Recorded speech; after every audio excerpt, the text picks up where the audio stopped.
Hello, ako po si Madam P at ito yung reading natin for collectives. Take only what resonates, guys. Hindi ito magre-resonate sa lahat. Unfortunately, hindi ko makuha lahat ng energy ng collectives. But anyway, okay lang yun. May mga next readings pa naman tayo. Or check mo lang yung ating other video. By the way, if you don't like the way I read, pwede ka namang mag-next video. Okay? So, follow mo rin ako sa Facebook, Madam P, sa TikTok, Unicorn Princess Tarot. Ayan. Let's start. This is for collectives.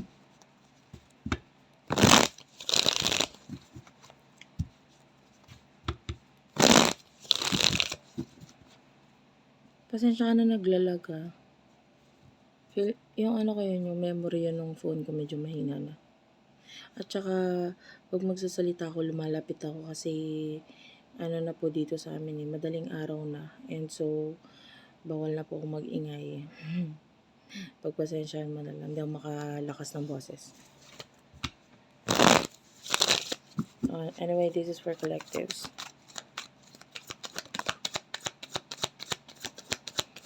Two of Cups. Three of Cups.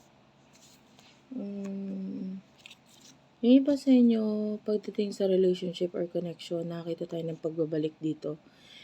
Pwedeng yung relasyon mo mismo, kung ikaw ay nasa isang relasyon na nagiging maayos yung relasyon ninyo, pwedeng dumating din kayo sa point na parang hindi naging okay yung relationship, but then bumabalik sa pagka-okay itong relasyon na ito.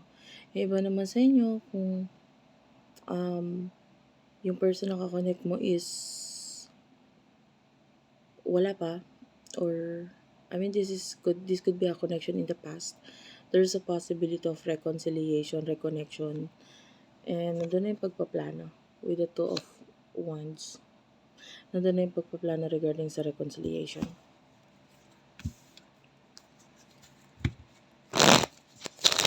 Sino yung person na kakonect mo?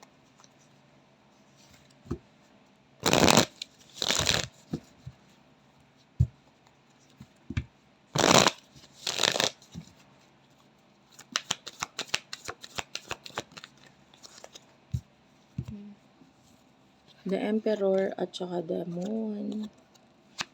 This could be a person of your dreams. Lumalabas siya sa panaginip mo. The Emperor, alam mo, ang lakas ng care or concern nitong taong to sa'yo.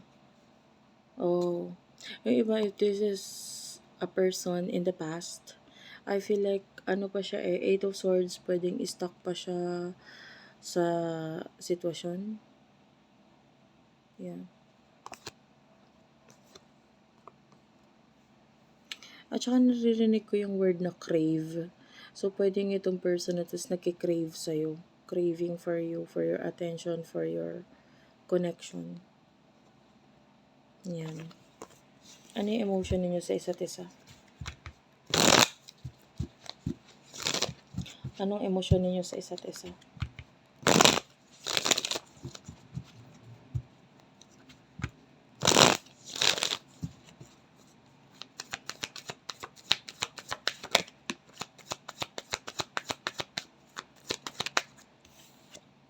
The Queen of Pentacles. The Four of Wands. Oh! Wala akong nakikitang emotion dito sa'yo ha. Ang nakuha ko sa'yo, pagdating sa finances mo, pagdating sa career mo, nagkakaroon ng stability. Gusto ko to. Kasi yung iba sa inyo pwedeng may mga tao, friends in the past na bumabalik sa'yo, and then I feel like sila yung isa sa nakakatulong or nakatulong sa'yo kung paano ka nagkaroon ng stability sa buhay mo. Like, malaki naging tulong nitong mga taong to. And marami pang nakikita tayong mga dadating pa sa buhay mo para matulungan ka pang maging mas stable lalo. Finances is good. Ang ganda kasi unti-unti mo na-achieve yung mga bagay na hindi mo na-achieve noon at pinangarap mo lang na ma-achieve. So, nakikita natin yung sweet victory dito. So, manifest mo to. This is very good. Very nice reading for you. Yung iba ramdam na yun. Yung iba, paparating pa lang. Especially, paparating na tayo sa year 2026 So, 2025, a lot of losses. Okay. 2024 is also challenging, and then 2025 is andyan na yung mga losses, endings, and then we're heading to 2026. Kung hindi pa nag-end yung mga bagay na nag-end nung 2025, it means magtutuloy siya pero mas stronger siya this 2026. You know what I mean?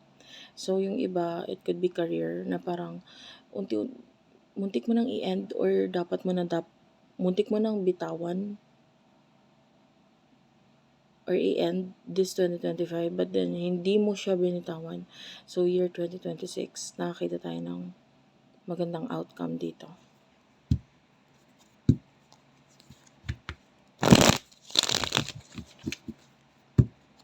Pasensya na talaga kayo, wala ka talagang memory kasi yung phone ko.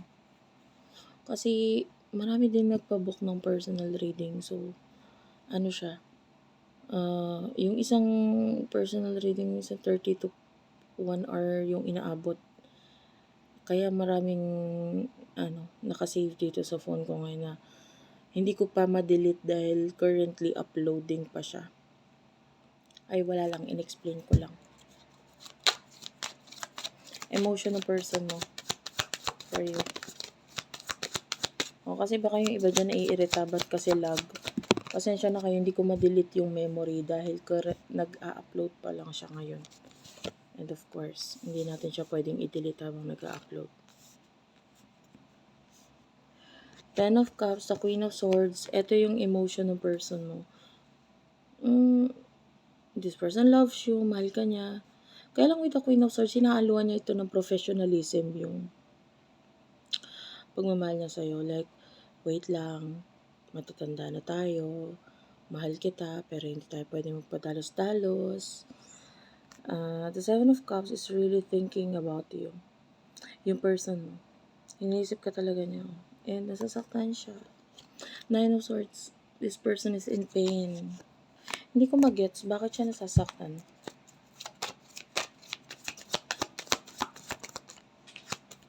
Wait lang guys, nalaglag. Pulutin ko lang. Okay, I'm back.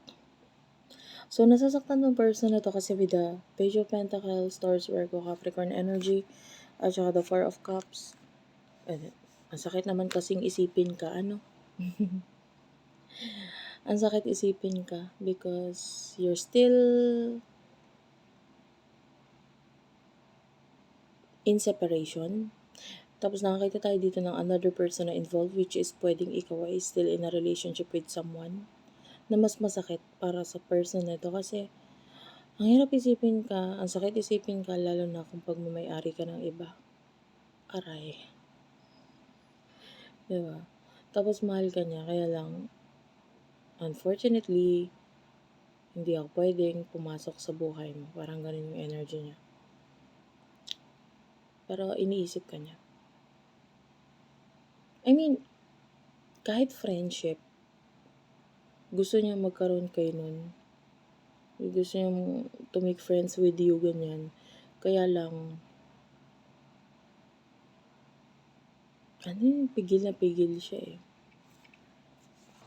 Anyway, what will happen in the near future sa inyong dalawa?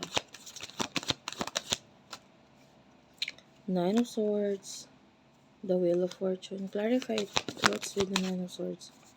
The Star. Why is the Star here? The Six of Wands.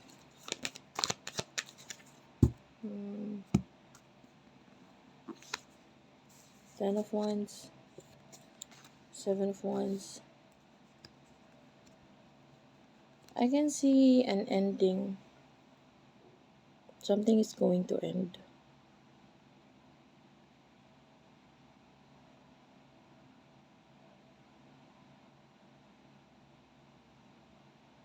Oh, okay. Whatever is ending here with the Nine of Swords, may kinalaman to sa pinroblema mo noon. So, it could be problema na nag-i-end sa buhay mo in the near future.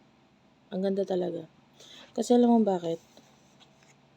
Napakaganda no. This is you while you are stressed, problemado, dahil mo iniisip, ganito ganyan.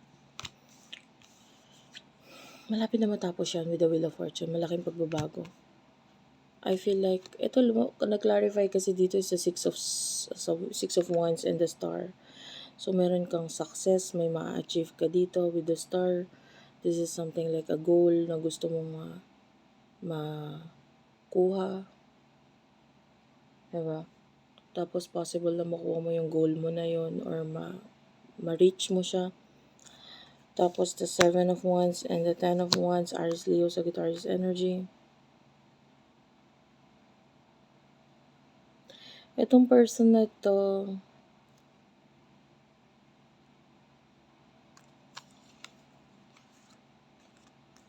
I mean, hindi ko nakukuha yung energy ng person mo eh. This is another person ha. Nakita tayo ng inggit. With the Seven of Wands, I feel like ginudge ka niya dati. Yung parang alam mo yun, parang feeling niya hindi mo kaya, hindi mo makukuha yan, hindi mo ma-achieve yan. Iba to ha, wala tong kinalaman sa love. This could be kaaway, kalaban, ano dito. Basta, iba to. Ang energy nito, evil ay ang energy niya. Be sure to use protection. Tulad nito ang suot ko. Ayan. Kahit sa ibang seller kayo bumili, basta yung tingin yung dapat pagkatiwalaan. And why I'm seeing this person, tinitingnan ka niya, minsan na siyang tumingin sa'yo noon na ang dami niya sinabi na negative about you, pero nagkamali siya, tapos ang energy niya dito sa in the near future is like, edi I'm happy for you. Parang ganun. Parang, edi good. Na-achieve mo yan. O, edi wow. Parang ganun. Pero deep inside, this person is really envy, jealous, inggit. Kasi siya, hindi niya ma-reach or hindi niya makuha yung mga bagay na na-reach mo kasi, marami siyang responsibilidad or obligasyon. Yung iba sa inyo, it could be a person na parang nabago yung destiny niya, yung nabago yung buhay niya. Pwedeng, halimbawa, bigla siya nagkaroon ng anak, and then of course, yung dating pangarap niya, gusto niya biglang gumuho, ikaw yung nakakuha, parang ganun. Hindi ko sinabing the same yung story mo, but what I see, can you see this woman? Medyo malabo lang. I don't know why. Maybe, malabo kasi talaga yung card na ito, guys. Hindi masyadong ang kulay niya. Ayan. I mean, can you see this woman? May hawak siyang bata, tapos meron pa siyang mga sticks sa likod na bit-bit. So, nagpapakita yon as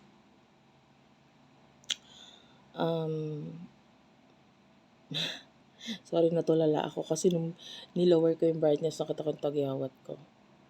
Hayaan mo na yan. Anyway, 10 of Wands. So, lumalabas ito yung person na ito, nagkaroon siya ng mga responsibilidad, tapos nakatingin siya sa'yo, tapos ingit na ingit siya kasi bakit mo na-achieve yan? Parang hindi rin siya makapaniwala na achieve mo yun. But then you will achieve something na hindi akalain na taong to ma-achieve mo yun. Kaya na doon yung inggit niya. So, yun yung nakuha nating energy. Wala tayong nakuha dun sa energy na kakonect mo na may kinalaman sa love. Thank you for watching. I love you all and bye-bye.